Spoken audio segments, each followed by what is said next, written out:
ये मुंह ने टपका रहा है। अरे अगर तुम सब भज्जी को वोट दे देते तो क्या बिगड़ जाता तुम्हारा? अरे कैसे सरपंच जी का स्वागत नहीं करोगे? सुना नहीं है क्या कहा है मैंने? नमस्कार सरपंच जी। एक बात कान खोल के सुन लो गाँव वालों, गाँव के सरपंच को इज्जत देना आपके लिए सम्मान की बात है। तो आज के बाद जब भी तुम्हें काल या कहीं भी जाता या आता दिखे तो हाथ जोड़कर उससे नमस्ते कहना है और जी लगाना मत भूलना हरामखोरो, वरना तुम्हारी गाँव में दो छिट करने में मुझे ज्यादा टाइम नहीं लगेगा। अब मुद्दे की बात पर आते हैं। आप सबको पता ही होगा अब गाँव का सरपंच कालिया है, कालिया। और अब अपने सरपंच को हर रोज 50-50 रुपए उसके घर पर जाकर दे के आने पड़ेंगे। और गांव का जो लोग 50 रुपए गांव के सरपंच को नहीं देता तो मत भूलना कालिया कभी किडनैपर पर भी था और कालिया ने बहुत मर्डर करे हैं।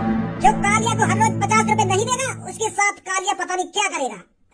चिंता मत करो सरपंच जी, तुम्हें रोज 50 रुपए देकर हम अपनी मजदूरी में थे। अब तुमको सरपंच बनाया तो 50 रुपए भी देंगे हम। चिंता मत करो, तुम चिंता मत करो। या बंदूक घर धर के आ करो, इतनी सी बात नहीं है तुम बंदूक लाए निकाल के। समझदार लगता है तू। ये बात आज शाम तक पूरे गांव में फैल जानी चाहिए। अरे सरपंच जी, 1-2 दिन में गांव की तरक्की कराने लगेगा। बड़ी तगड़ी मीटिंग चल रही है। अरे चलो भज्जी आओ, अब तो ये कालिया ज्यादा बकचोदी ना करेगा हमसे। कावात की पंचायत चल रही है यहाँ पे। भज्जी शायद तू कुछ भूल रहा है। क्या भूल रहा हूँ? वो तो तुझे ही पता लगाना पड़ेगा। तू क्या भूल रहा है? याद कर क्या भूल रहा है तू?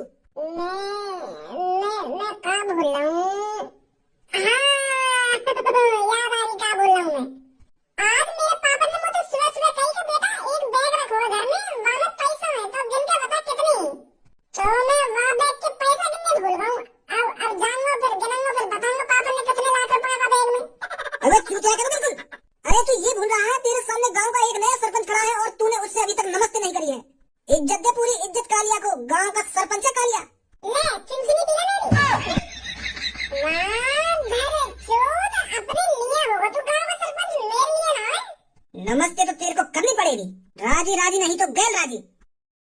अरे राजी राजी तो काम भज्जी कभी नहीं करता और गैर राजी तो भज्जी छूट हर किसी की ऐसे इज्जत देता है। शायद तू भूल रहा है मेरे हाथ में क्या लग रहा है।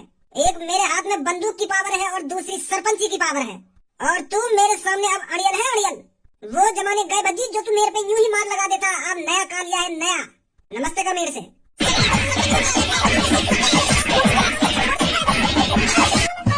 बहुत बड़ी गलती कर दी है भज्जी तूने। अब देख कैसे मैं तेरे को जेल की हवा खिलाता हूँ। अब पता चलेगा तेरे को गांव के सरपंच पर हाथ उठाने का नतीजा क्या होता है। सभी गांव वाले मेरी बात ध्यान से सुने। सरपंची की चुनाव की वोटिंग में कुछ गड़बड़ी हुई थी। गांव की वोट थी 402 और हमारी लिस्ट में वोट थी 400। तो फिर हमने पता लगाया कि वो 2 वोट किसकी थी। तो हमें पता चला वो 2 वोट बाप और बेटे की थी। और फिर हम उन बाप और बेटे के घर पर गए और फिर हमने उनसे अकेले में पूछा कि आप वोट किसको देना चाहोगे। तो गाँव वालों, इन बाप और बेटे ने जिसको वोट दी है वो है भज्जी। तो अब भज्जी की वोट हो चुकी है 192 और कालिया की वोट हुई है 191। तो इस हिसाब से गांव का सरपंच बना है भज्जी। भज्जी बेटे बहुत बहुत शुक्रिया तेरा जो तूने हमको बताया कि 2 वोट गांव की रह गई थी।